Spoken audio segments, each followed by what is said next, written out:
Welcome to Bible 180, 2 Chronicles, which focuses only on the kings of Judah and emphasizes, like 1 Chronicles, the temple, the Levites, and the sacrifices and connections to those things. Solomon picks up where David left off and completes the temple. All of Israel's elders gather for the consecration of the temple, and once the Ark of the Covenant enters, holy smokes, fill the temple.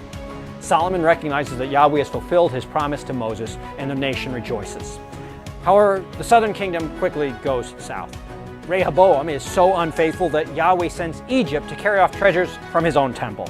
However, King Abijah is saved, and Jeroboam of Israel is defeated because Israel is worshiping idols while Judah is still worshiping Yahweh at the temple. King Asa destroys some of the high places of idols, leans on the Lord, and repairs the temple until he grows prideful and is struck with disease and eventually death. King Jehoshaphat is organized and loyal to Yahweh and defeats powerful enemies with Yahweh's help.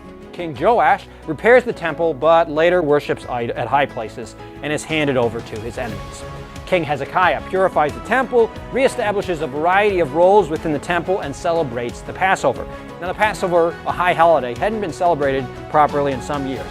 However, not everyone is ceremonially clean, so Hezekiah prays that the Lord would be lenient, and since the people are trying at least to return to Yahweh, he doesn't judge them. Hezekiah also initiates and organizes offerings to improve the temple and to support the Levites and the priests so they could dedicate themselves to the work at hand. Hezekiah's son Manasseh does even more evil than the nations which the Israelites had driven out. Shockingly, though, after being exiled, Manasseh actually repents, and even more shockingly, Yahweh actually listens and rescues him.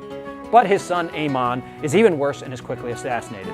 King Josiah ruthlessly attacks idolatry, repairs the temple, and finds and applies the book of the Torah. He also fully celebrates the Passover, which hadn't happened properly since the days of Samuel. After Josiah's death, all the kings of Judah are not only immoral, but they're all vassals and puppets of other empires. Eventually, the Babylonians destroy Jerusalem and carry off the people and the temple articles. God listens to those who seek him, but eventually his patience runs out when dealing with abuse, unfaithful leadership, and refusal to repent. A reoccurring theme is kings who are evil but repent are often still shown mercy, while even good kings who go bad will still receive correction and punishment. The vital question throughout it is, how faithful are these kings to Yahweh?